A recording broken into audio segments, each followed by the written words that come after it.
Talaga bang hindi ka na mapipigilan sa desisyon mo? Hindi lang naman para sa sarili kong desisyon kong to eh. Para din to sa Panginoon. Alam mo namang matagal ko nang gustong sumali sa ganitong gawain eh. Gusto kong magpalaganap ng salita ng Diyos. Dahil yun ang paraan ng pagtulong ko sa kapwa. Ang makilala nila ang Diyos sa buhay nila. Paano kami ng anak mo? Baka nakakalimutan mo. Buntis pa ako ngayon sa bunso natin. Kaya nga pinatawag ko si ate. Para may makasama ka rito sa bahay. Para kapag nanganak ka, may makakatulong ka rito.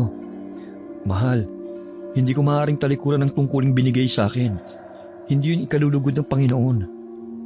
Huwag ka mag-alala. Kapag nandun na ako, lagi akong tatawag sa'yo. Mukhang wala na talaga akong magagawa para pigilan ka.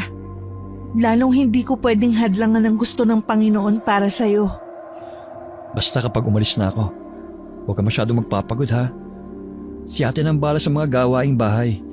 Kinuusap ko na rin naman siya tungkol sa magiging papel niya sa bahay na to habang wala ako. Alagaan mo lang ang sarili mo para maging malusog ang anak natin sa sinapupunan mo.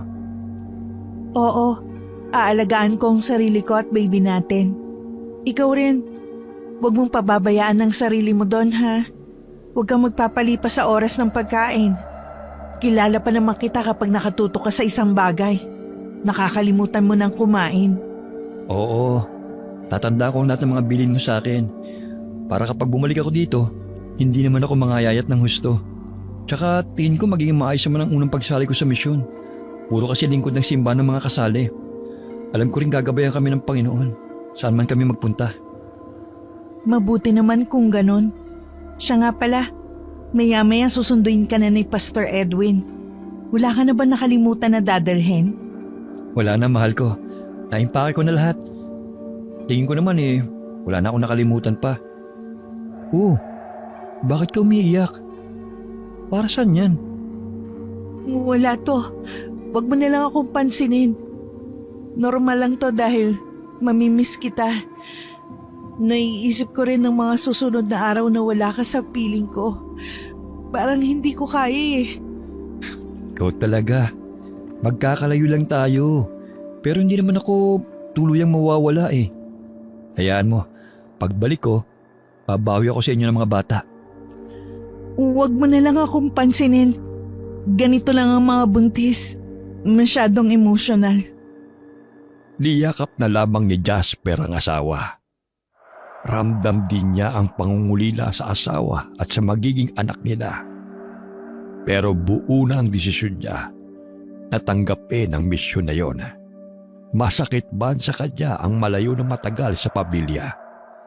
Alang-alang sa kanyang tungkulin, handa siyang magsakripisyo para sa kalulugod ng Panginoon na kanyang pinaglilingkuran. Si Jasper ay isang misyonaryo sa isang simbahan. Isa siya sa mga ngaral na ipapadala sa isang liblib at malayong lugar.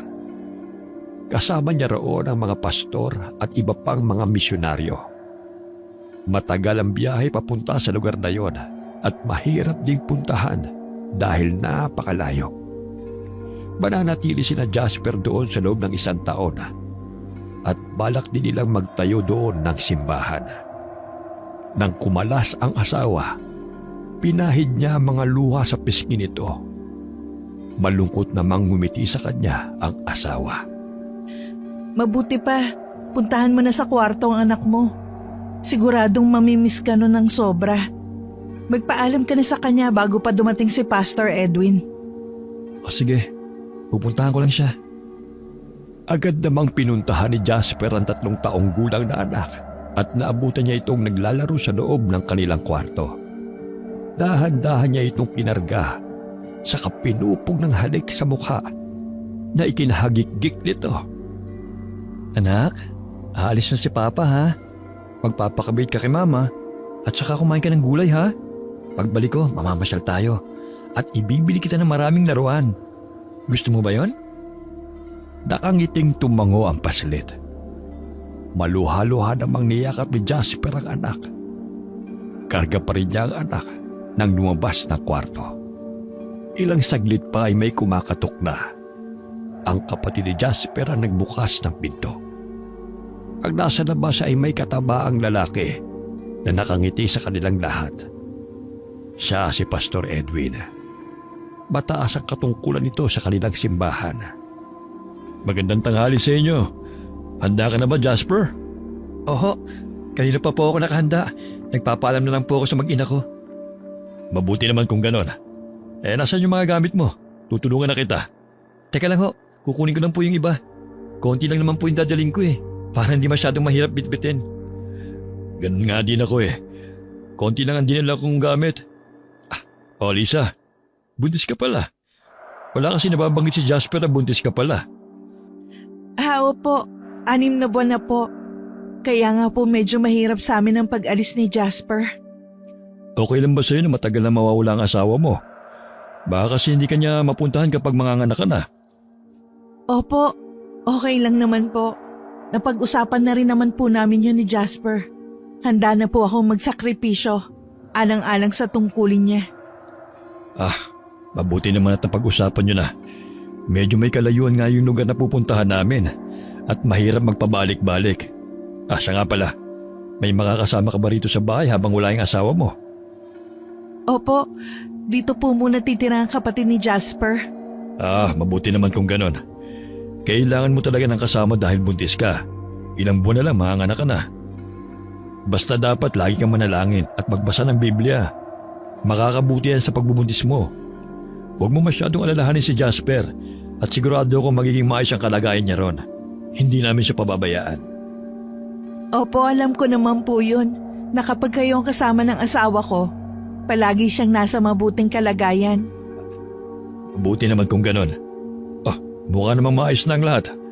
Makakalis na ba tayo, Jasper? Opo, Pastor. Pwede na po tayong umalis.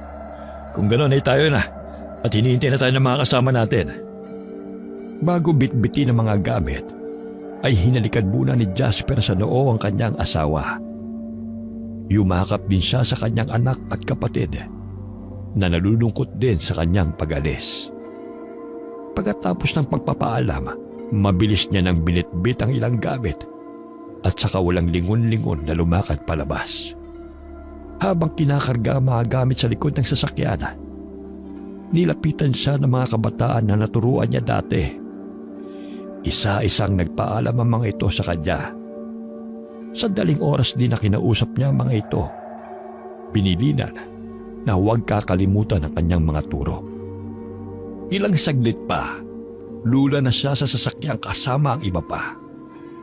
Habang daan, hindi maiwasan ni Jasper na masdaan sa labas ng bintana ang lugar na yon. Matatagalan din kasi bago siya muling makabalik sa lugar na yon at muling makita ang mga taga roon na naging malapit na rin sa kanya. Ilang taon ka pa rin sa paglilingkod, pero ang dami mo nang natulungan na magbalik loob sa Diyos. Kitang-kita sa mga kabataang yon kung gaano sila kalapit sa iyo. Nararamdaman ko po kasi na ang paglilingkod sa Panginoon ang pangunahin ko pong misyon sa mundo. Ang pangangaral po sa mga kabataan, isa po sa paraan ko ng pagtulong. Yan ang gusto ng Panginoon para sa iyo.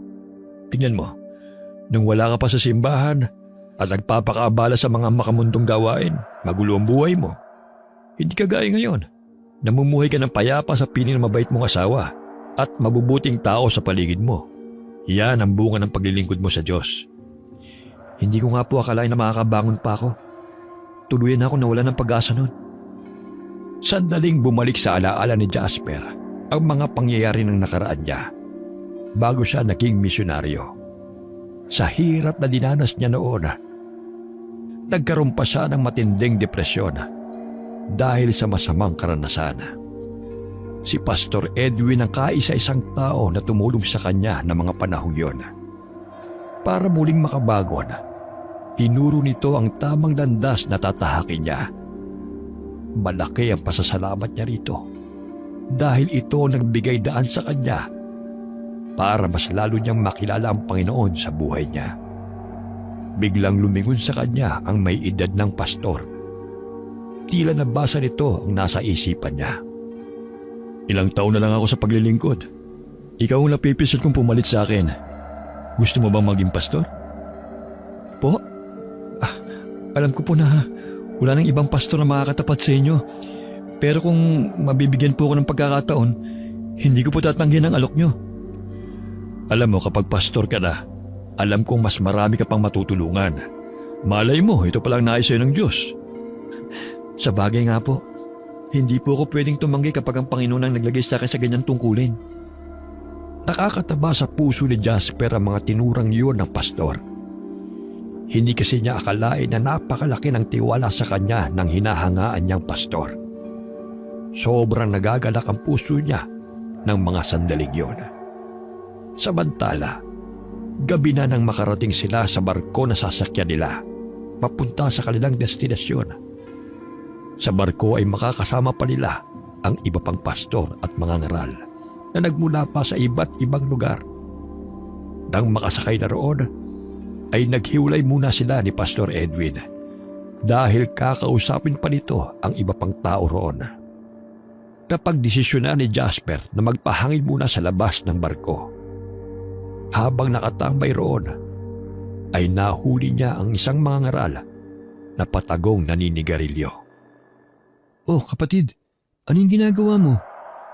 Alam mong masama yan sa kalusugan at hindi rin magandang tingnan sa isang katulad mong may katungkulan. Pasensya na kapatid, ang hirap kasing pigilan at para akong hindi makahinga. Simula kasi nang isama ako sa pangangaral ng aming pastor, hindi na ako makapanigarilyo. Huwag kang mag-alala, huling piraso na ito, hindi na ako maninigarilyo pa. Matagal ka na bang naninigarilyo? 18 anyos pa lang ako nung sumubok ako sa ganito. Ayun, nagtuloy-tuloy na. Lalo na kapag may problema. Naiintindihan ko. Mahirap nga naalisin ang isang bagay na nakasanayan na.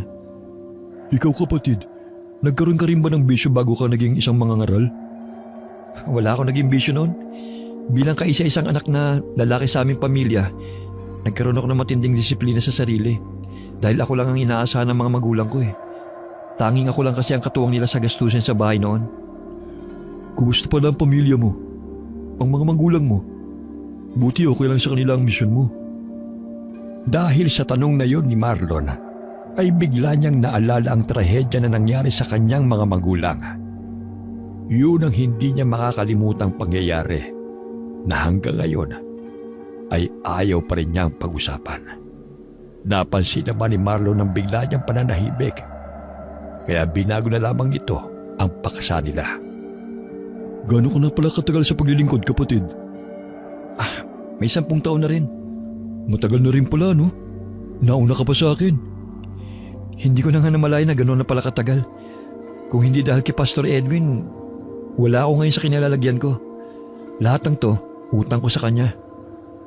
Pareho pala tayo. Si Pastor Edwin din ang tumulong sa akin para makapagbagong buhay. Sa totoo lang, siya ang iniidolo kong pastor dahil napakabuti niyang tao. Lahat ng katangian na dapat meron ng isang mabuting lingkod ng Diyos, nasa kanya na. Ganyan din ang tingin ko sa kanya Napakabuti niyang pastor. Uy, hindi ko na makalimutan. Kanina pa tayo nag-uusap Hindi ko man lang nababanggit ang pangalan ko. Ako nga pala si Marlon. Pamilyar ang pangalan mo. Baka nagkasama na rin tayo noon. Sa tuwing magkakaroon ng pagtitipon ng mga mangangaral sa iba't ibang distrito. Hindi lang tayo nagkakausap. Ako nga pala si Jasper.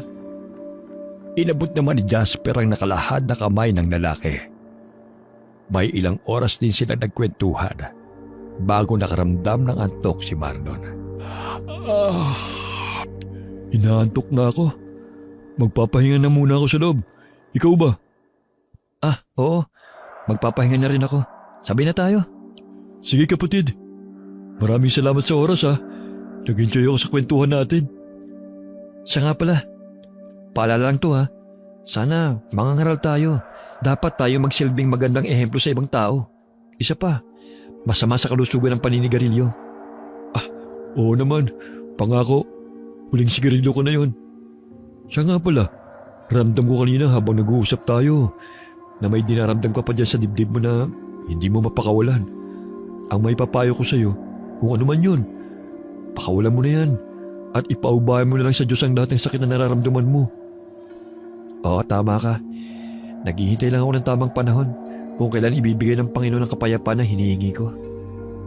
Pagkatapos nilang magpaalam sa isa't isa, ay pumasok na sila sa loob. Ang barkong sinasakyan nila ay mayroong kwarto at lahat sila ay mayroong sariling higaan dito. Bagamat hindi pa inaantok, ay humiga na rin si Jasper at ipinikit ang kanyang mga mata. Bigla niyang naalala ang sinabi ni Marlon. Napakawalan niya na ang sakit na nararamdaman. Para sa kanya kasi, ay hindi yun ganong kadali. Dahil hanggang ngayon, ay hindi pa rin niya kilala ang taong pumatay sa kanyang mga magulang. Maya-maya ay nakaramdam siya ng uhaw, kung kaya't bumangon siya at uminom ng tubig.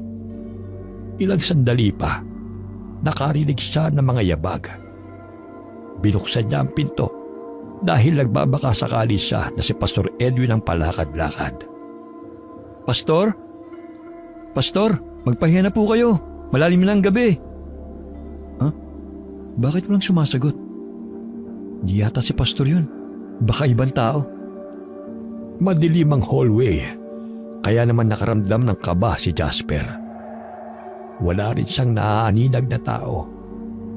Pinakinggan niyang mabuti ang mga yabag.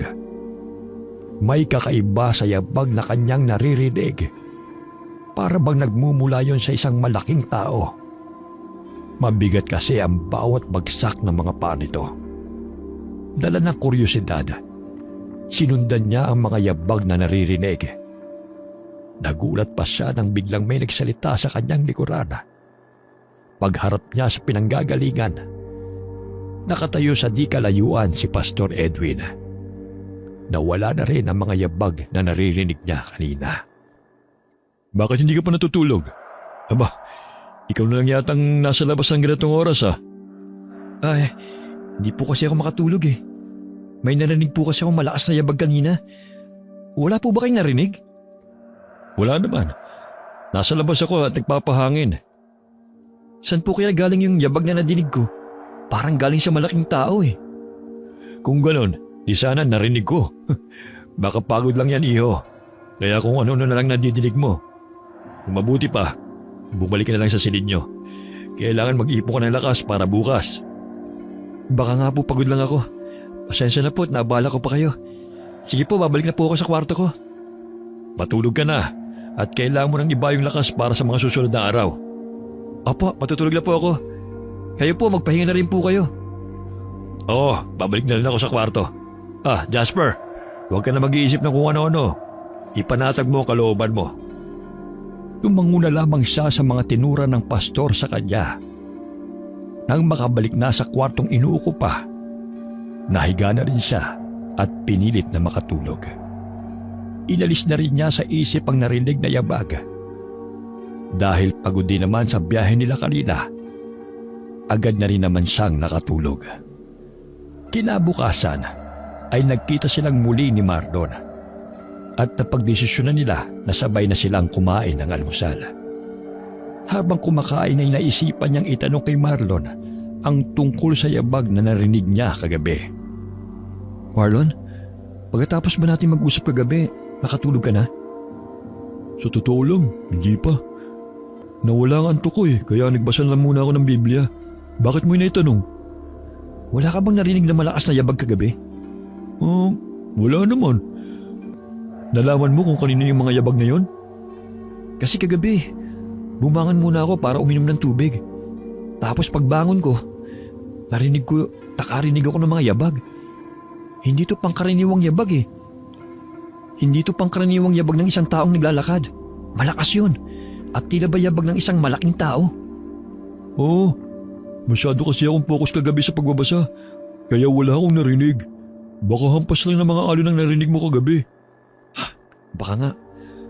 Kapag may napapansin kang kakaiba at hindi ka mapakali dahil sa bagay na yun, manalangin ka na lang at tumawag sa pangalan niya. Maya-maya, papansin mo na lang na nagiging kalmado na ang isip mo. Oo, tama ka. Ganun nga dapat. Nawala na yan sa isip ko dahil napangunahan na ako ng nervyos eh. Sa sobrang takot ko nga, naisip ko na baka may kakaibang nilalang dito sa loob ng barko. Normal lang yan. Pero dapat mong sanayin ang sarili mo na huwag mag-isip ng mga ganyang bagay. Alam mo ba doon sa lugar na pupuntahan natin? Naku, masyadong liblib yun. At maraming sabi-sabi ang ibang tao na meron daw mga nakatira doon ng mga kakaibang nilalang. Sigurado pagdating pa lang natin doon, ay naku, kung ano nang babalang sasabihin sa atin ng mga tao. Lalo na yung mga matatanda. Sinasabi ko sa'yo, huwag kang maniniwala ah. Alam mo naman ang turo sa simbahan natin. Hindi totoo ang mga aswang at engkanto. Gawa-gawa lang yan ni Satanas para takutin ang mga tao at iligaw sila ng landas.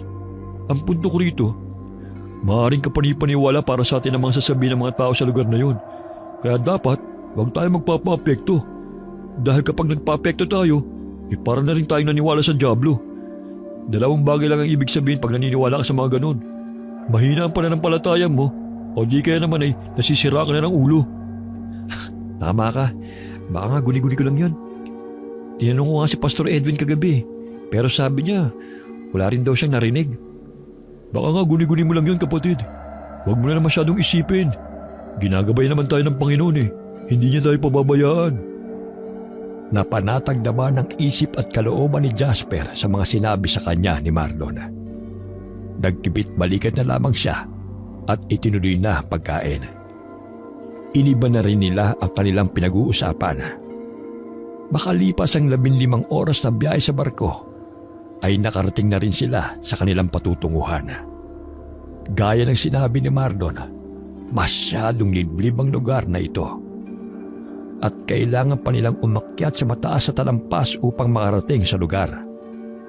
5 pastor at 10 mga ngaral ang magkakasama para sa gawain. Nang sumapit ang tanghali, ay napagdesisyonan nilang magpahinga muna sa ilalim ng isang malaking puno dahil medyo malayo pa ang kanilang lalakarin. Tama ka kapatid. Sobrang liblib ang lugar na ito. Wala ka halos makikita mga kabahayan. At saka puro siit at dawag ang madadaanan. Sabi ko naman sa iyo eh, saka itong mga ganitong lugar, yung madalas na sinasabi ng mga tao na tinitirhan ng mga kakaibang nilalang. Kapag ako nakarinig ng ganyan, tatawanan ko lang. Dahil imbento lang naman yun ng mga tao eh. Alam mo ba kung anong meron dito kapag gabi? Maingay na tunog ng mga kuliglig. Iba talaga kapag napakalakas ng pananampalataya eh no? Hindi napapaniwala sa mga kababalaghan na sinasabi ng mga tao. Saludo ko sa iyo kapatid. Dahil talagang matibay ang paniniwala mo sa Diyos.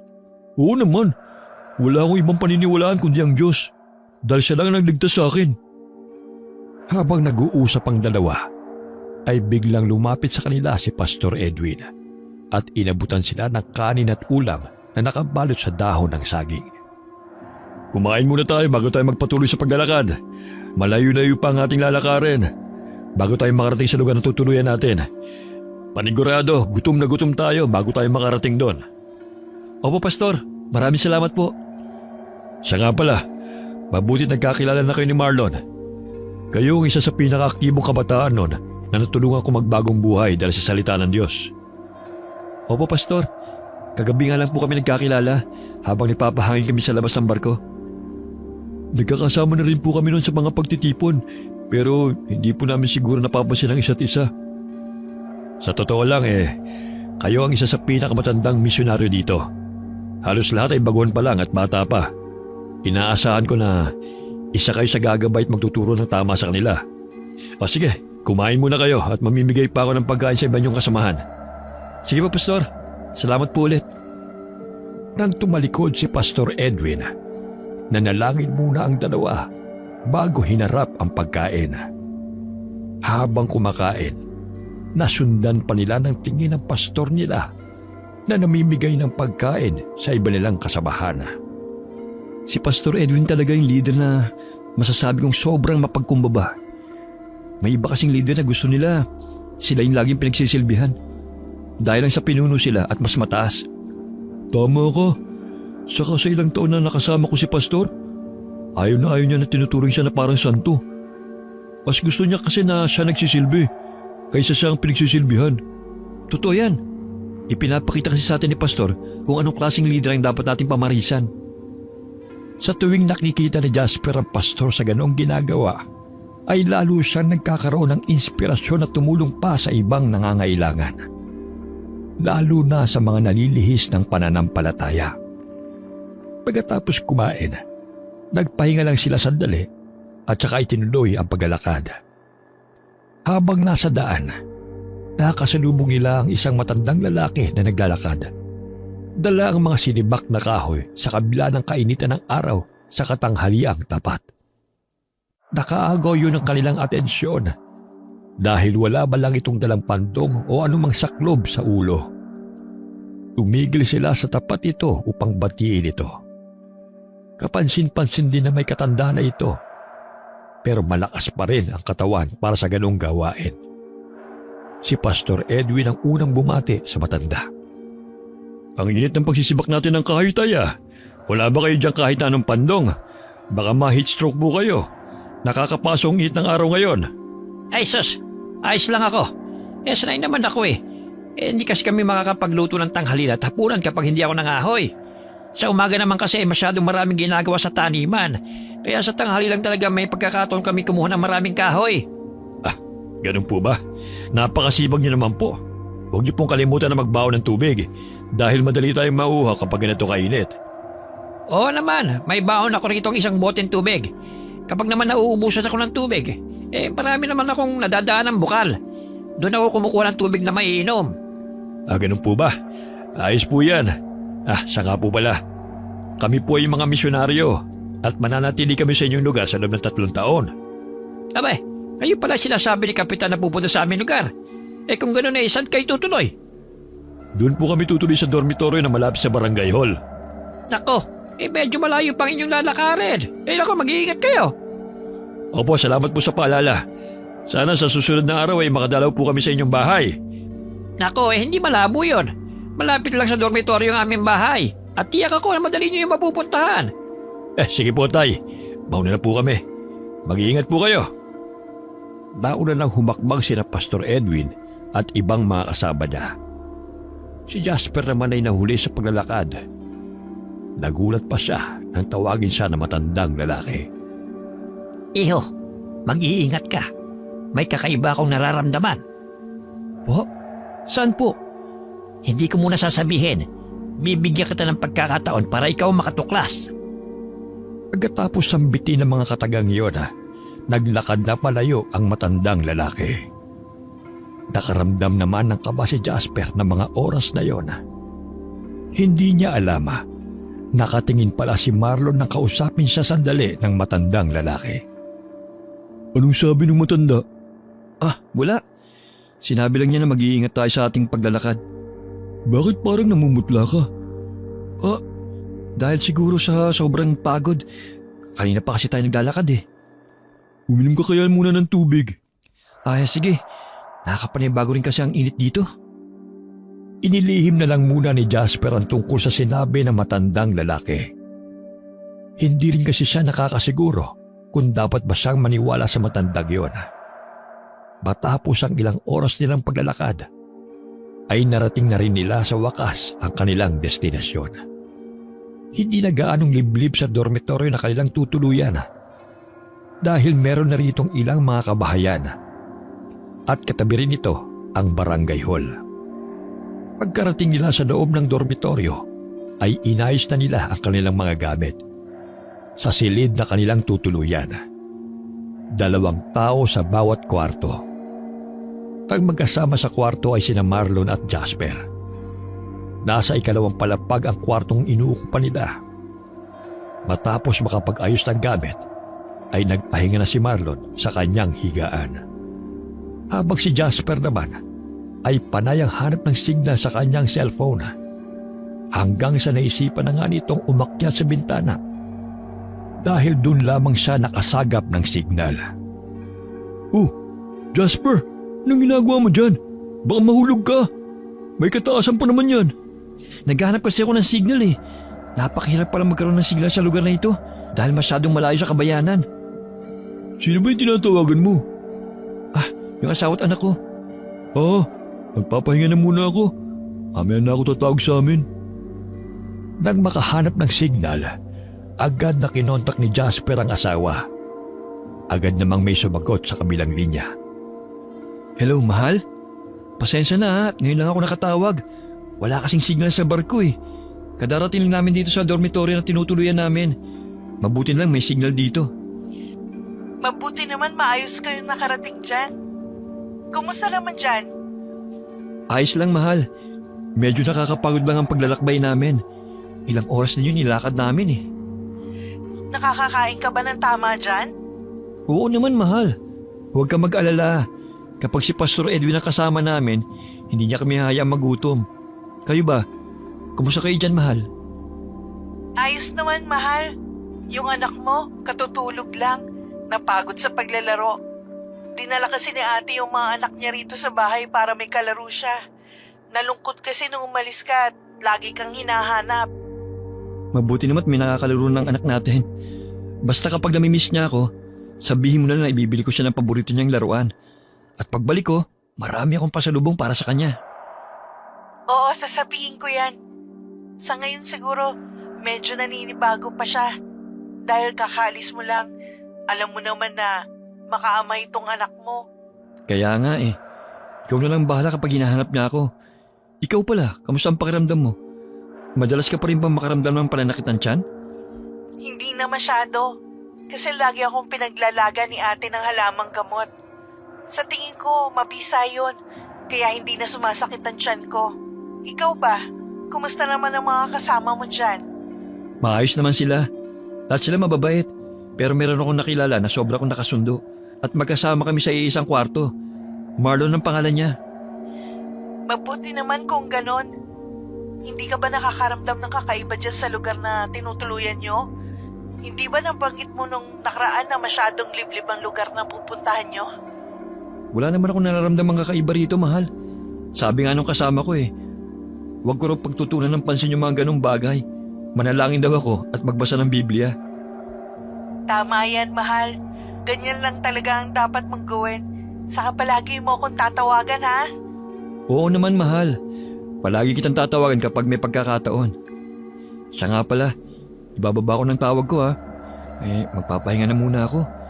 Dahil sobra kami napagod sa biyahe at sa mahabang paglalakad. O sige, mahal. Alam kong kailangan mo nang magpahinga. Ingat ka palagi, ha? O sige, tatawag na lang ulit ako mamaya pagising ko. I love you, mahal. I love you too, mahal. Pinatay na rin ni Jasper ang cellphone pagkatapos ng pag-uusap nilang mag-asawa. Bumaba na rin siya sa may bintana at bumalik sa higaan niya. Maya-maya lang, katulad na rin siya ni Marlon na naghihilik na.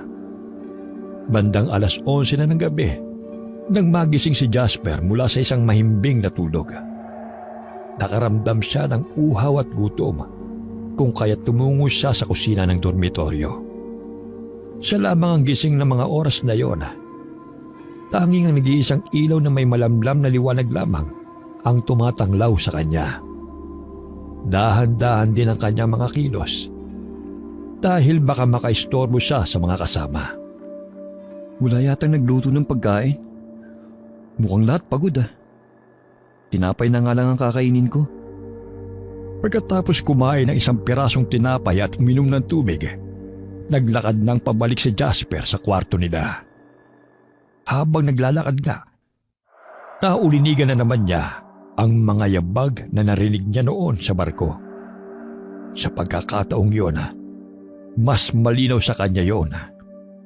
Habang tumatagal, palakas yun ng palakas na tila yumayanig sa kinatatayuan niya sa lakas ng bawat bagsak ng paa nito. Sa pagkakataon ding yun, isang iyak na tila kinakatay na kambing ang kanyang naririnig. Doon na siya tuluyang nakaramdam ng pangingilabot. Dama na rin niya ang panginginig ng buong katawan at butil-butil na pawis sa kanyang noo. Nanlalamig din ang kanyang mga kamay. Sinubukan niyang tawagin ang mga kasama, pero tila umurong na ang kanyang dila. Bigla niyang naalala ang bilin ni Marlon. Lumuhod siya at saka taimtim na nagdasal habang nakapikit ang mga mata. Dahil sa marubdob na pagdarasal, hindi na niya namalayan ang paglapit ni Marlon sa kanya. Pagmulat ng mga mata, nasa harapan na niya ang lalaki. Oh, pasensya na kapatid. Nabala ba kita? Ayos lang kapatid. Tapos na rin ako magdasal. Bakit dito ka nagdadasal at hindi sa kwarto? Pumunta kasi ako sa kusina para uminom ng tubig. Tapos naalala ko na oras na nga pala ng aking pagdadasal. Aba, ayos yun oh. Meron kang itinakdang oras kung kailan ka magdadasal? Kahit nasaan ka man? Ganun na nga. O siya, punta na ako sa CR. Ikaw ba? Pabalik ka na sa kwarto? Sige, matutulog na ulit ako. Mauna na ako sa'yo ha. Naglakad na pabalik sa kwarto si Jasper. Pagkahiga, nagtalokbong na siya ng kubot. Pero tila naging mailap na sa kanya ang antok. Hindi pa rin kasi mawala sa isipan niya ang nasaksihan kanina. Nagbibigay pa rin kasi yun ng kakaibang kilabot sa kanya. Kinabukasan, paggising nilang lahat, isang residente ang narinig nilang nagrereklamo. Dahil natagpuang wala ng buhay ang alaga nitong kambing. Nakiusyoso na rin si Jasper. Doon nga niya nakita ang itsura ng kambing. Dilat ang mga mata ng hayop at wakwak ang tiyan nito. Bigla namang naalala ni Jasper ang narinig kagabi. Lalo tuloy siyang naguluhan. Kaya nung kumakain sila ng almusal, tila siya ay lutang. Napansin naman ni Marlon ang tila pagkatulala niya. Okay ka lang ba? Tulala ka kasi. Parang malalim ang iniisip mo. Ha? Ay, oo naman. Parang lang kasing kulang pa ang tulog ko eh. Huwag mo na akong pansinin. Hindi kaya iniisip mo yung natagpo ang patay na alagang kambing ng kapitbahay? Sabi kasi nila, madaling maapektuhan ng mga nakakatromang bagay ang ating isip tuwing umaga. Ha? Hindi naman. Baka masamang loob ang gumawa nun. Kahit naman kasi saan naroon sila. Napaisip si Jasper sa sinabing yon ni Marlon. 2 beses na niyang naririnig ang yabag. At nagsimula ito noong nasa barko pa lamang sila. At naulit na naman ito nung nasa dormitoryo na sila. Iniisip niya na posibleng ang gumagawa nito ay isa sa kanila. Tinignan niyang mabuti ang kanyang mga kasama. At kung iisiping mabuti, wala sa itsura ng mga ito ang may madilim na sekreto. Lahat ay maamo ang mukha at punong-puno ng positibong aura. Lalo tuloy siyang naguluhan. Gayunpaman, ay pinilit na lamang niyang huwag magpahalata kay Marlon at sa iba pa nilang kasama. Ayaw niyang maalarma ang sino man sa mga kasama. Alam mo kasi, talamak pa rin ngayon namang gumagamit ng droga. Baka yung gumawa nun sa kambing, katatapos lang suminghot ang pinagbabawal ng gamot. Paano kung isa sa atin ang gumawa nun? Natigilan naman si Marlon at napatitig sa kanya. Naging blanko rin ang ekspresyon ng mukha nito. Hindi naman inaalis si Jasper ang pagkakatitig niya rito. Biro lang. Masyado ka namang seryoso dyan eh. Siyempre walang gagawa nun sa atin. Lahat tayo naglilingkod sa Panginoon eh. Ikaw talaga kapatid.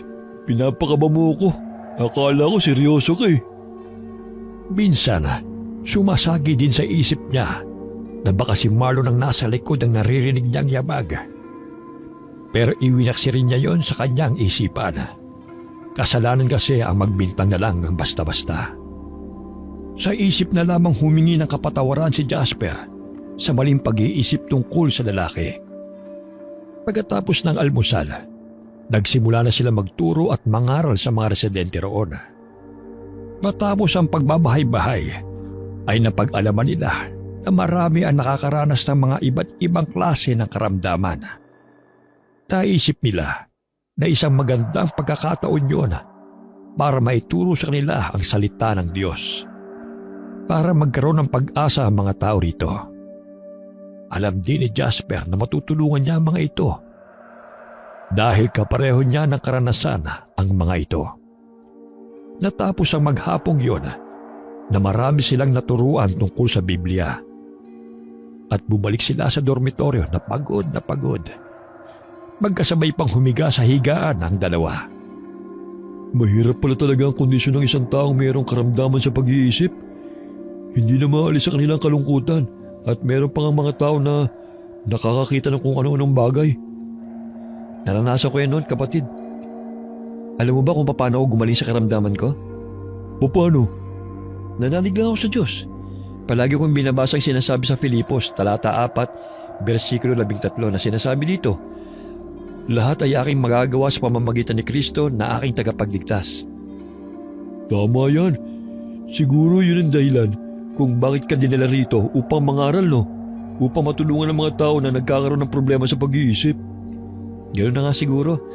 Mahina kasi ang pananampalataya ko noon. Kaya dumanas ako ng ganung bagay.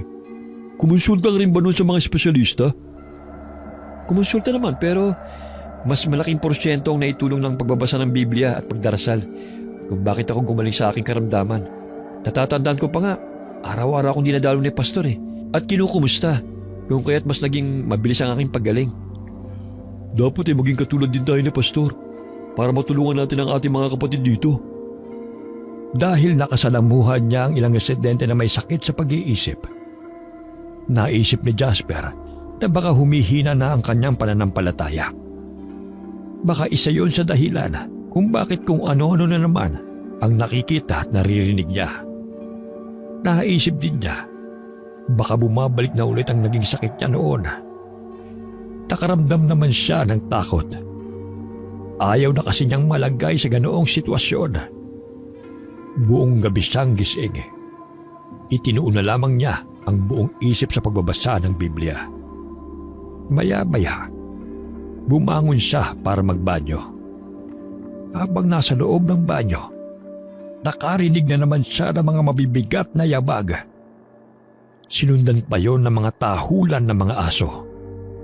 Ilang sandali pa, napalitan ng ungol ang tahol ng aso. Para ba yung nasasaktan na di niya mawari? Maya-maya, naglaho na rin yun. Kasabay ng unti-unting pagkawala ng mga yabag. Dahil sa udyok ng kuryosidad, lumabas ng dormitoryo si Jasper. Sumalubong pa sa kanya ang malamig na panggabing hangin. Bahagya pa siyang nangaligkig sa gilaw. Nagpalinga-linga siya sa paligid. Hanggang makita niya ang isang imahe ng tao na nakatayo sa di kalayuan. Agad niya itong nakilala. Tulala ito habang nakatingin sa asong wala ng buhay. Wak-wak ang tiyan at tila sinaid pa ang dugo ng hayop. Manong, ano pong nangyari dito? Pinatay ng aswang ang aso na ito. Ho? Aswang? Tama po bang narinig ko? May nakita akong isang malaking bulas na aso. Hindi ito pangkaraniwang aso. Dahil para siyang isang halimaw na mayroong mapulang mga mata at itim na kulay. Ha? Manong, hindi po kasi totoong aswang. Baka po meron lang pong mabangis na hayop dito na gumagala tuwing gabi. Hindi ako maaaring magkamali. Dito na ako nanirahan mula pagkabata. Wala ditong naninirahang mabangis na hayop na ganong kalaki. Baboy ramo. Baboy ramong marami rito, iho. At hindi baboy ramong nakita ko. Parang gusto nang maniwala ni Jasper sa matandang lalaki. Hindi lang siya nagpahalata rito. Dahil bilang isang mangangaral, hindi dapat sila magpakita sa ibang tao na naniniwala sila sa ganong bagay. Iniba na lamang niya ang takbo ng usapan. Manong, ano pong ginagawa niyo rito sa labas ng ganitong oras? Galing kasi ako sa bahay ng isang residente rito. May ginamot lang ako. Pauwi na sana ako na masaksihan ko ang nakakakilabot na eksena na yung kanina.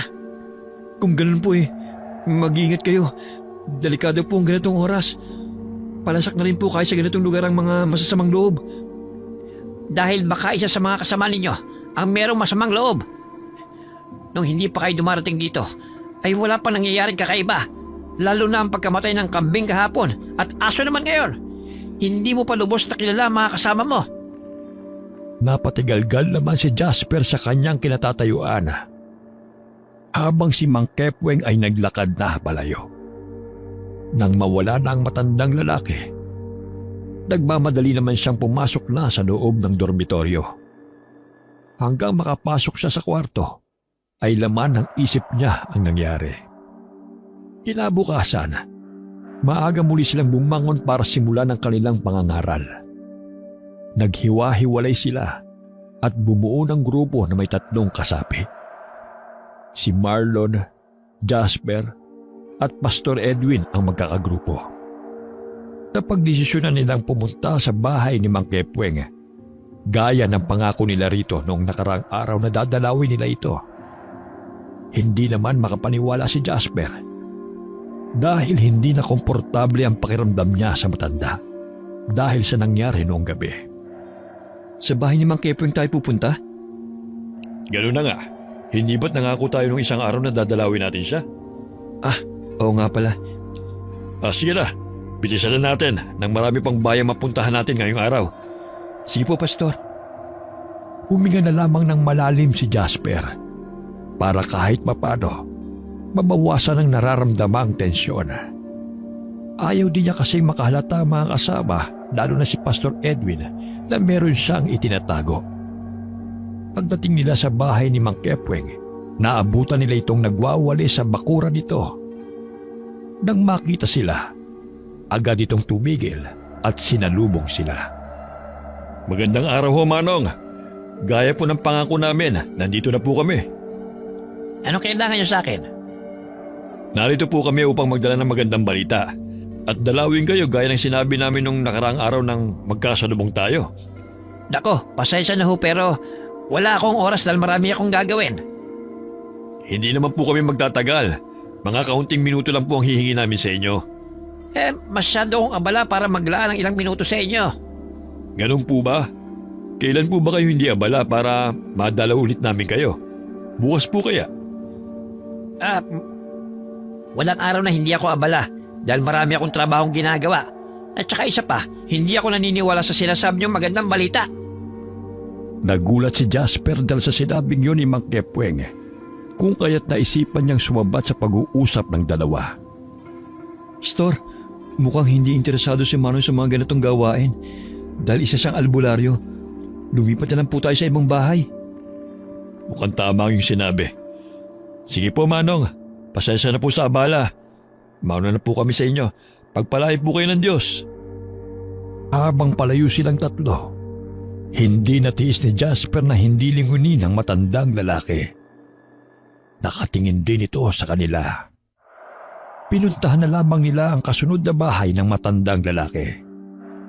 Samantala, nagtataka naman si Marlon sa naging pakikiharap sa kanila ng matandang lalaki. Bakit ganun si Manong sa atin ngayon? Nung nakasalubong natin siya nung nakaraang araw, ang ganda ng trato niya sa atin. Pero ngayon parang ang init ng dugo niya sa atin. Hayaan mo na. Baka mainit lang ang ulo ni Manong ngayong araw. May mga panahon talaga na ganun ang matatanda. Nabanggit mo nga pala na albularyo siya. Paano mo naman nalaman ng bagay na yan? Nakita ko po siya kagabi sa labas. Lumabas ka kagabi? Opo, naisipan kong lumabas para magpahangin lang. Ganun ba? Anong ginagawa ni Manong sa labas? Dumaan lang po. Galing daw po siya sa bahay ng isang residente rito. May ginamot daw po siya. Nabanggit niya po sa akin na albularyo nga po daw siya. Kaya pala. Ngayon malinaw na. Wala na tayong magagawa sa kanya. Hayaan na lang natin siya. Nagkibit balikat na lamang si Pastor Edwin. Pero sa paningin ni Jasper, tila nabalisa ang pastor sa nalaman ito. Naisip na lamang niya na baka nadismaya ito dahil hindi nila maakay si Mang Kepweng. Nagmatapos ang kanilang pagbabahay-bahay ng araw na yon, nagkasundo ang lahat na magpapahinga muna sila ng isang araw. Nagpunta sila sa lawa na malapit sa dormitoryo para mamingwit. Pero ng araw na yon, si Jasper lang ang bukod tanging hindi sumama. Nagkulong na lamang ito sa kwarto at tumawag sa asawa. Mahal, kumusta? Pasensya ka na kung hindi ako nakatawag kahapon. Ano ka ba? Okay lang yun. Alam kong marami kang ginagawa. Okay naman kami ng anak natin. Ikaw ba? Kumusta ka na dyan? Baka nagpapakapagod ka dyan, ha? Hindi naman, okay lang ako, mahal. Huwag ka mag-alala. Mahal? Magsabi ka nga ng totoo. May dinaramdam ka ba? Kilala kita. Parang may iba sa'yo eh. Pagod lang siguro ako. Kaya akala mo may kakaiba sa timbre ng boses ko. Sigurado ka ba? Baka may nangyari na dyan, ayaw mo lang sabihin. Sandaling natigilan si Jasper. Parang gusto na niyang magtapat sa asawa.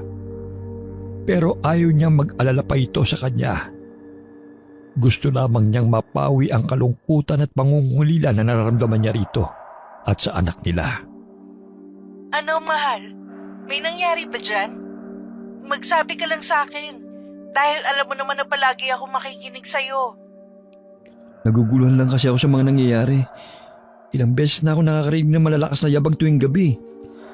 Tapos kahapon at nung isang araw, meron natagpo ang patay na hayop na wakwak ang katawan. Ayoko mag-isip sa mga nangyayari pero nakakalito kasi. Iniisip mo bang may kasama kayong gumagawa ng ganong bagay? Parang gano'n na nga. Pero ayokong paniwalaan yun dahil kapatid ko sila sa pananampalataya. At lahat sila anak ng Diyos. Ang tanong kilala mo ba silang lahat? Jasper, hindi lahat ng naniniwala sa Diyos mabuting tao.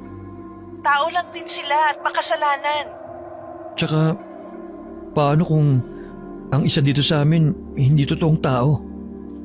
Tinatakot mo naman ako Anong klaseng nilalang kaya?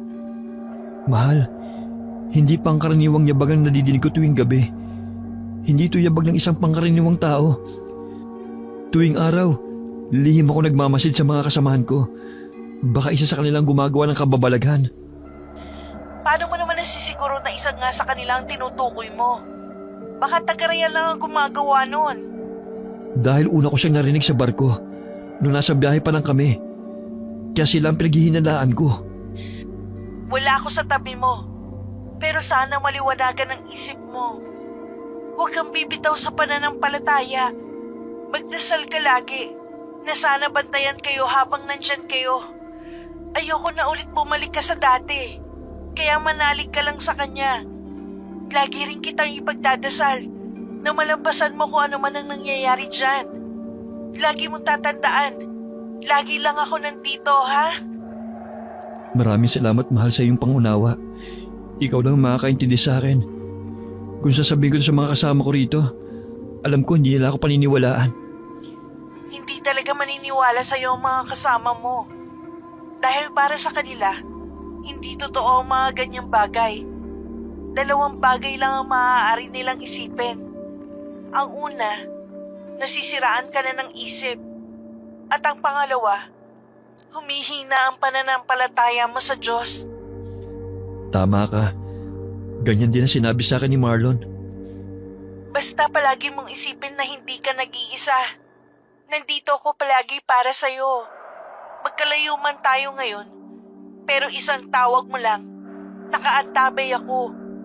Kasama mo ko sa lahat ng pinagdadaanan mo, mahal. Maraming salamat, mahal. Gumangang pakiramdam ko dahil sa'yo. Walang anuman, mahal. Siya nga pala, wala ka na bang gagawin? Wala na naman, dahil oras ng pahinga na namin ngayon. Pasensya ka na, mahal Kailangan ko lang tapusin ang tawag. Gising na kasi ang anak natin, pakakainin ko muna. Sige, mahal. Ayos lang. I love you. I love you too, mahal. Huwag ka na masyadong mag-alala, ha? Oo, hindi na ako masyado mag-iisip ng kung ano-ano. Gumaan na ang kanyang pakiramdam matapos makausap ang asawa. Humiga na lamang siya sa kama at natulog muna. Noong gabi, napabalikwas ng bangon si Jasper sa malakas na sigaw ni Marlon. Agad niyang nilapitan ang kasama na nasa tapat ng bintana. Ba't ka sumisigaw? Nasusunog ang mga bahay! Ano? Paano? Dumungaw si Jasper sa bintana at nanlaki ang kanyang mga mata nang makita ang mga bahay sa paligid na nasusunog. Masyadong malayong lugar na to sa kabayanan, kaya hindi mapupuntahan ng mga bumbero. Nasa labas na ang iba nating mga kasamahan. Tumutulong sa pagbuhos ng tubig sa mga nasusunog na bahay. Lumabas na rin tayo, tumulong tayo sa kanila. Tama! Tumulong tayo sa kanila at malapit na rin mahagip ng apoy ang ating dormitoryo. Nagmamadali na lumabas ng kwarto ang dalawa at saka kumuha ng timba sa banyo. Pinuno nila ito ng tubig at pagkatapos ay tumulong sila na maapula ang apoy. Napakalaki na ng apoy. Hindi na natin maaapula yan.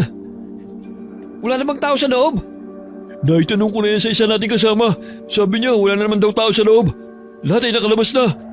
Mabuti naman kung ganon. Hindi man natin naisalba yung mga bahay. Kahit man lang sana yung mga buhay ng mga residente. Kahit papano'y nakahinga na maluwag si Jasper sa lalaban, patuloy pa rin sila sa pag-aapula ng sunog. Naubos na ang mga tubig sa drama. Problemado na ang lahat kung saan kukuha ng tubig na malapit. Biglang naalala ni Jasper ang bukal. Dahil sa pagmamadali, nakalimutan niyang ituro yun sa mga kasama. Naabala pa rin sa mga sandaling yun. Dala ang 2 malaking timba ay sumalok na kagad siya ng tubig.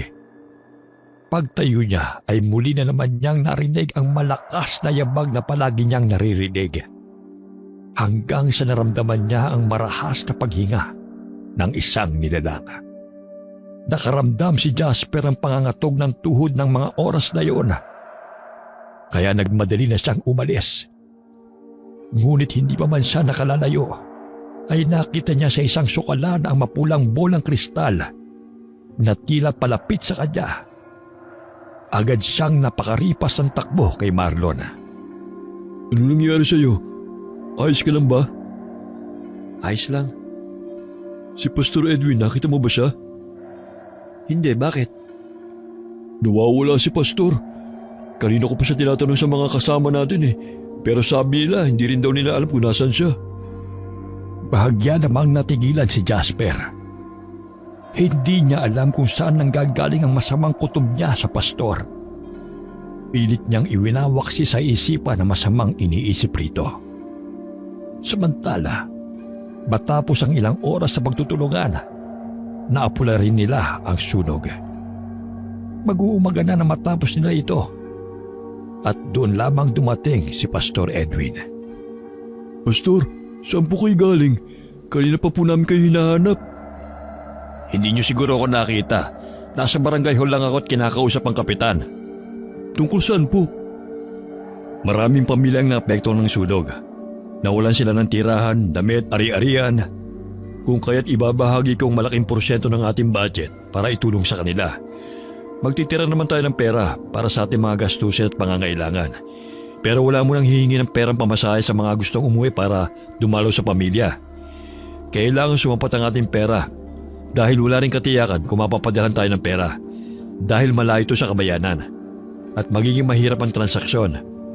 Bilang isang lingkod ng Diyos ay kailangan natin magtiis sa mga ganitong sitwasyon.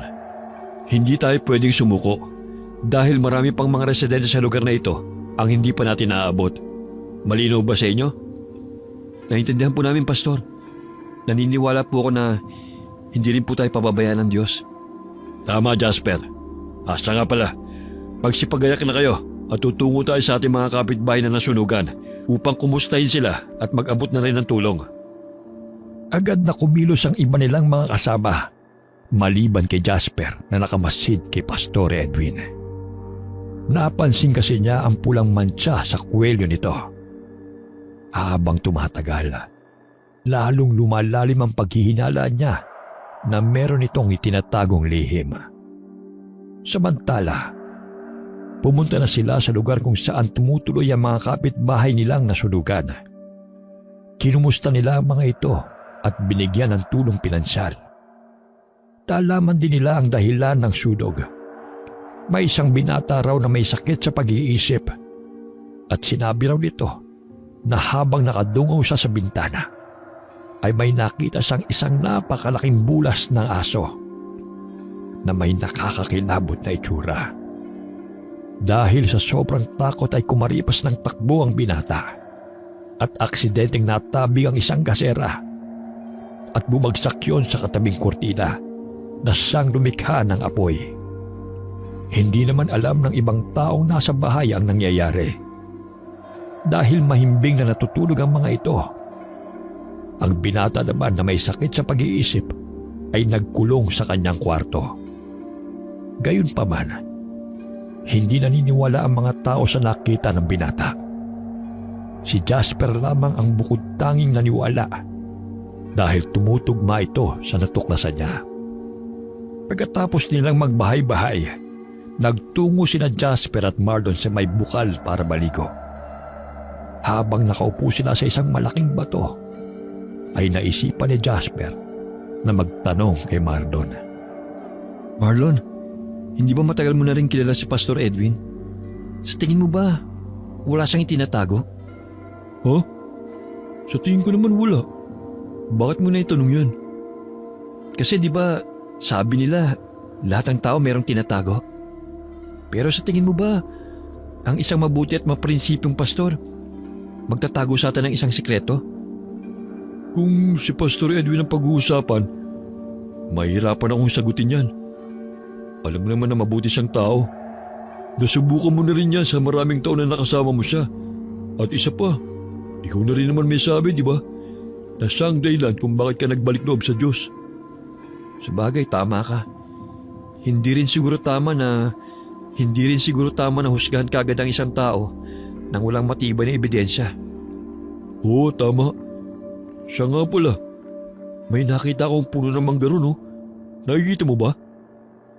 Itinuro ni Marlon ng isang puno ng mangga na di kalayuan sa kanila. Hitik na hitik yun sa bunga. Oo, nakikita ko. Gusto mo bang pumunta ron? Ganun na nga. Sabik na kasi ako sa mangga eh. Talang tagal ko na hindi nakakain yan. Sabi naman ng mga taga rito, pwede tayong kumain ng kahit anong tanim ng prutas dito. Basta wag lang sobra. E di puntahan na natin. Kaagad silang tumungo sa kinaroroonan ng puno ng mangga. Pagdating nila ay nakita nila ang isang patay na baka. Wakwak ang katawan nito at puno ng dugo ang katawan. Lalong tumindi ang paghihinala ni Jasper kay Pastor Edwin dahil nakita niya ito na may dugo sa kwelyo. Matapos nilang maligo sa bukal, ay umuwi siyang magulo ang isip. Natatakot siya sa posibilidad na si Pastor Edwin ay nagiging isang kakaibang nilalang tuwing gabi. At ito rin ang pumapatay sa mga hayop dito.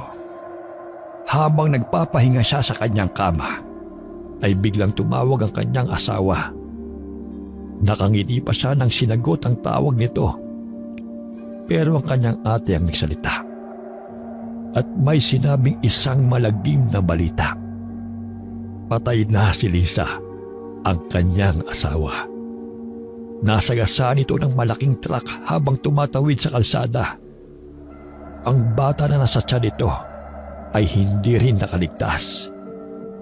Dahil sa nalaman niyang yun, ay nanlambot si Jasper at halos mawala ng malay.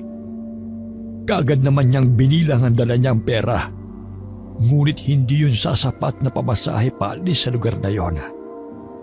Naabutan siya ni Marlon sa ganong akto na nagbibilang ng pera habang umiiyak. Kapatid, dadalaw ko ba sa inyo? Bakit nagbibilang ka ng pera?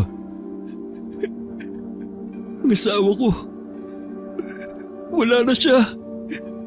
Kaagad na niyakap ni Marlon ang luhaang si Jasper at tinapik-tapik ang likod nito habang nag-iiyak. Anong plano mo? Sasapat ba ang pera mo? Hindi sapat ang aking pera kaya hindi ko alam kung paano ako makakauwi. Naku, pasensya ka na kapatid. Wala kasi akong dalang pera nung sumama ako rito. Pero siguro makakahingi tayo ng tulong kay Pastor. Sana nga. Gusto ko umuwi. Dahil gusto ko makita ang asawa ko. Magsabi ka kaya kay Pastor Edwin. Nakakasiguro ko na tutulungan ka niya. Gaya nga ng payo ni Marlon, ay nagtungo nga siya kay Pastor Edwin upang sabihin ang nangyari sa kanyang asawa. Kung ganun, uuwi ka?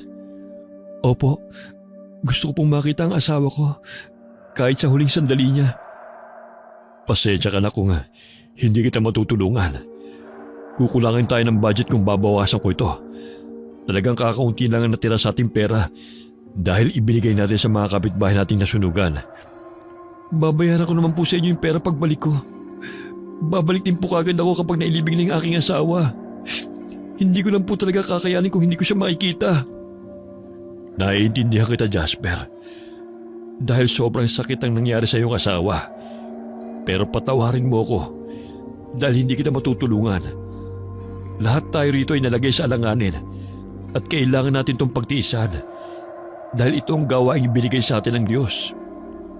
naiintindihan din po ng Diyos kung kailangan ko po itong gawin para sa asawa ko.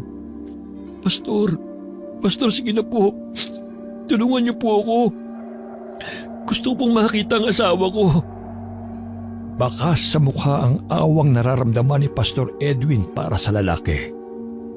Pero wala rin siyang magagawa sa problema nito. Niyakap na lamang niya ito habang patuloy sa pag-iyak.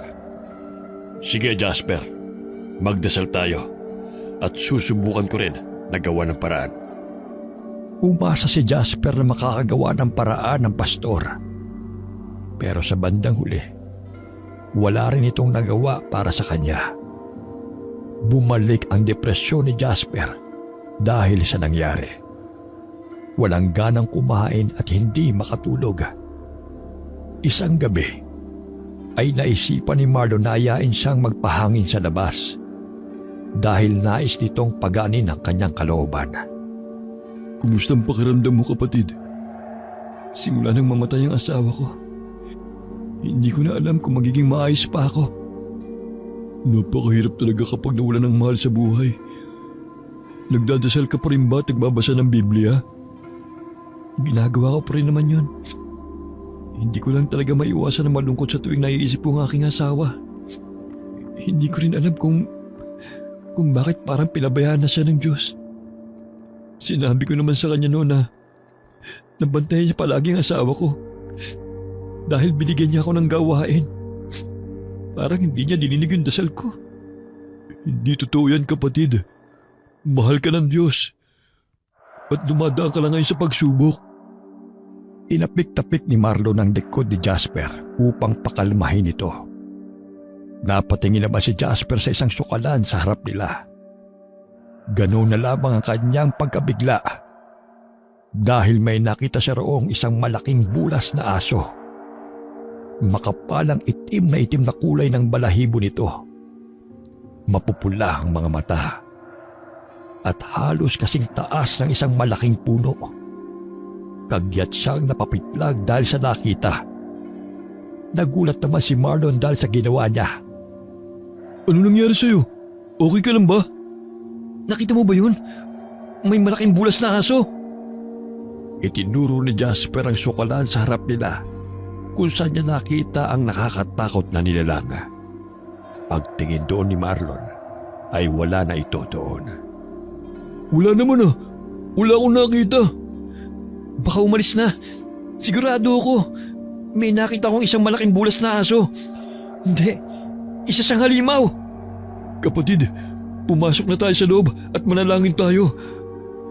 Baka kung ano-ano na pumapasok sa isip mo dahil sa nararamdaman mong lungkot. Hindi naniwala si Marlon sa sinabi ni Jasper, kung kaya't pumasok na lamang sila sa loob. At gaya ng sinabi nito, ay nanalangin silang dalawa. Gayunpaman, alam ni Jasper na hindi isang guni-guni lamang ang kanyang nakita dahil malinaw na malinaw yon sa kanyang mga mata. Kinabukasan ay narinig ni Jasper na nag-uusap sina Marlon at Pastor Edwin tungkol sa kanya. Tumigil siya sa may pinto upang pakinggan ang pinag-uusapan ng mga ito. Ano? Nakakakita siya na kung ano-ano? Ganun nga, Pastor. Kagabi, lumabas kami para mag-usap. Tapos habang nag-uusap kaming dalawa, may nakita raw siyang malaking bulas na aso sa hindi kalayuan. Tinuro pa nga niya sa akin pero wala naman akong nakita.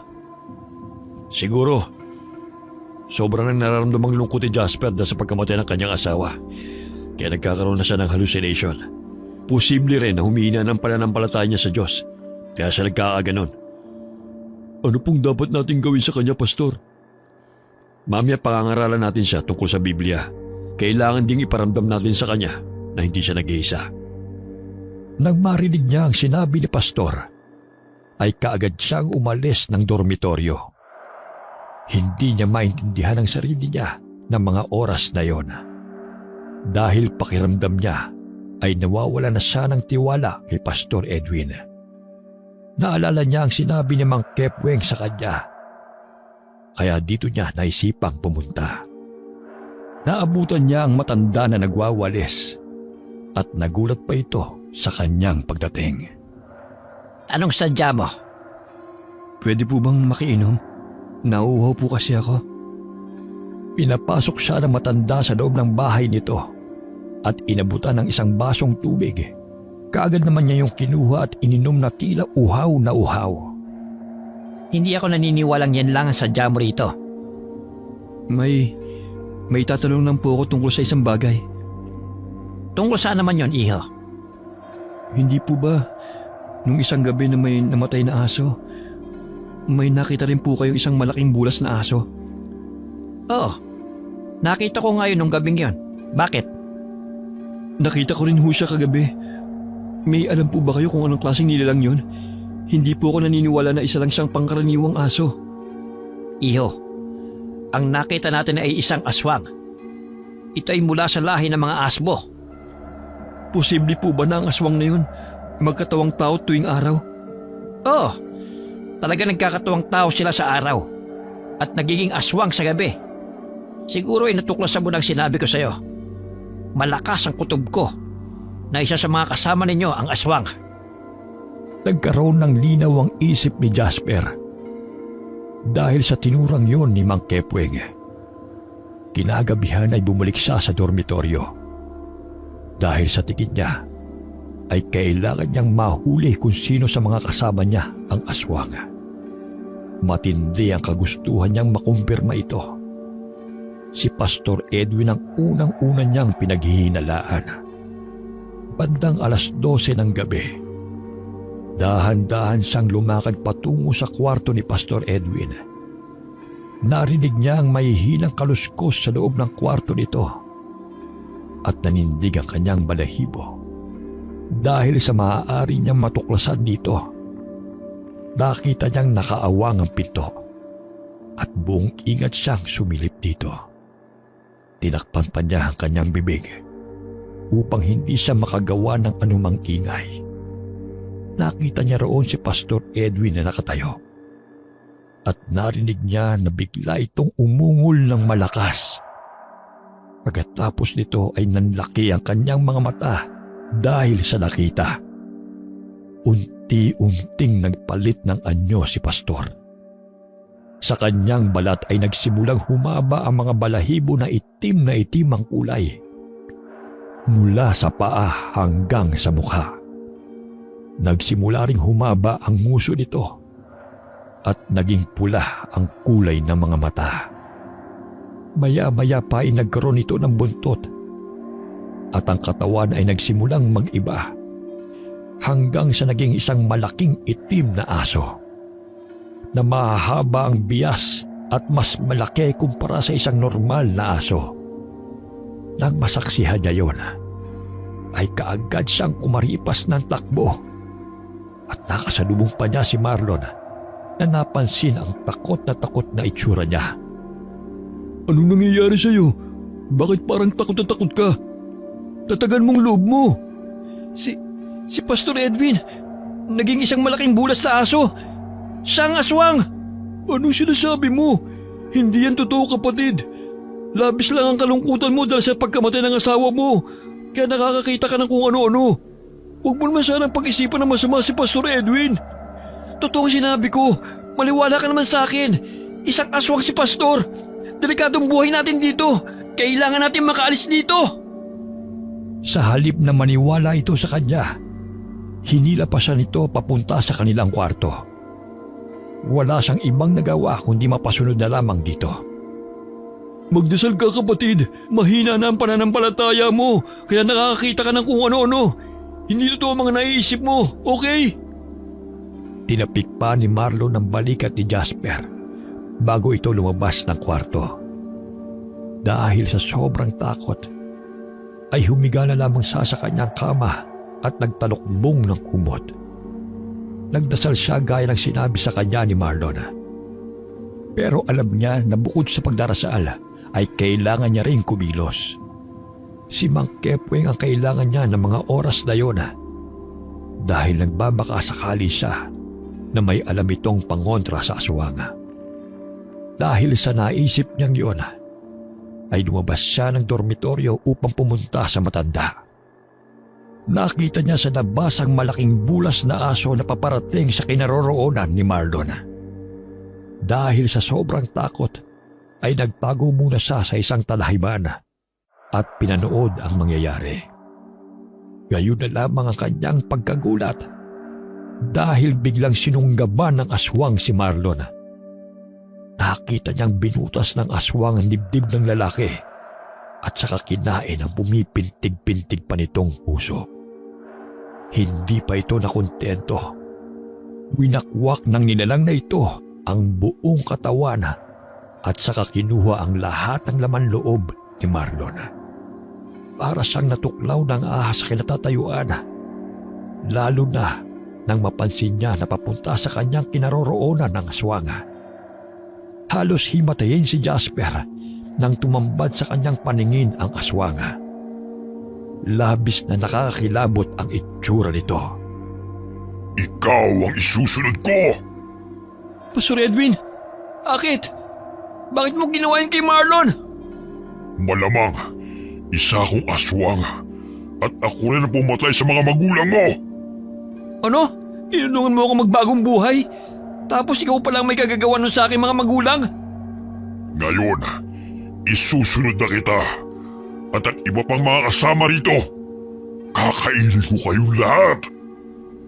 Sa isang mabilis na pagkilos ay sumugod si Pastor Edwin kay Jasper. Ang kanyang mga kuko ay parang talim ng kutsilyo na akmang dudukutin ang dibdib ng lalaki. Habang ang mga mata ay nakatingin na animoy gutom na gutom. Napapikit na lamang si Jasper ng mga sandaling yon. Inihanda na ang sarili para mamatay. Gayunpaman, may isang tagapagligtas ang dumating. Si Mang Kepweng. Hinampas nito ng buntot pagi ang aswang at napatras ito dahil sa lakas ng pagkakahampas.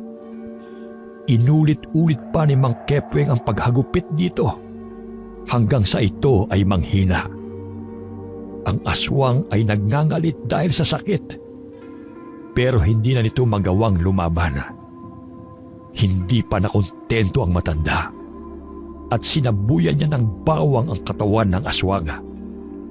Kaagad na napahiyaw ito sa sakit at ang katawan ay nagsimulang uminit. Sinubukan itong sumugod kay Mang Kepweng pero maaga pang matanda at kaagad niya itong hinampas sa ulo. Ang aswang ay tuluyan nang nawalan ng lakas at bumagsak sa lupa. Ilang sandali pa, ang kanyang katawan ay nagsimulang bumalik sa pagiging tao. Pinilit nitong tumakbo palayo. Tinulungan naman ni Mang Kepweng na makatayo si Jasper. Ayos ka lang ba? Opo, maraming salamat po, Mang Kepweng. Mabuti na lamang po dumating kayo. Wala yon. Mag-ingat na kayo sa susunod. Hindi lahat ng tao na banal at naniniwala sa Diyos ay mapagkakatiwalaan. Nahulog kayo sa patibong ng inyong pastor. Pero ang totoo niyan, dinala niya kayo rito upang kainin. Handaan mo rin, may mga bagay na komplikado sa mundo. Kahit na may mga bagay na taliwas sa inyong paniniwala, pero kung ang buhay mo ay nakataya, kailangan mong maniwala para makapag-ingat, para hindi ka mapahamak. Matapos ang lahat ng mga pangyayari, ay umuwi na sila sa kani-kanilang tahanan at dinala na rin nila ang labi ni Marlon sa kanilang bahay. Bago sila umalis ay natuklasan nila na marami pa pala silang pera at iniipit lamang ito ni Pastor Edwin at ginagawang dahilan para hindi sila makauwi. Hindi pala maganda ang intensyon sa kanila ng pastor. Dinala sila nito sa lugar na yon upang palihim na gawing pagkain. Ang lahat na nangyari ay dahil sa manipulasyon ng aswang na ito. Pagkatapos ng lahat, bumalik pa rin sila sa kani-kanilang buhay at si Pastor Edwin ay hindi na nagpakita kailanman. Si Jasper naman ay nagpatuloy pa rin sa paglilingkod sa Diyos at isinabuhay niya ang mga aral na natutunan niya sa kanyang karanasan. Wakas.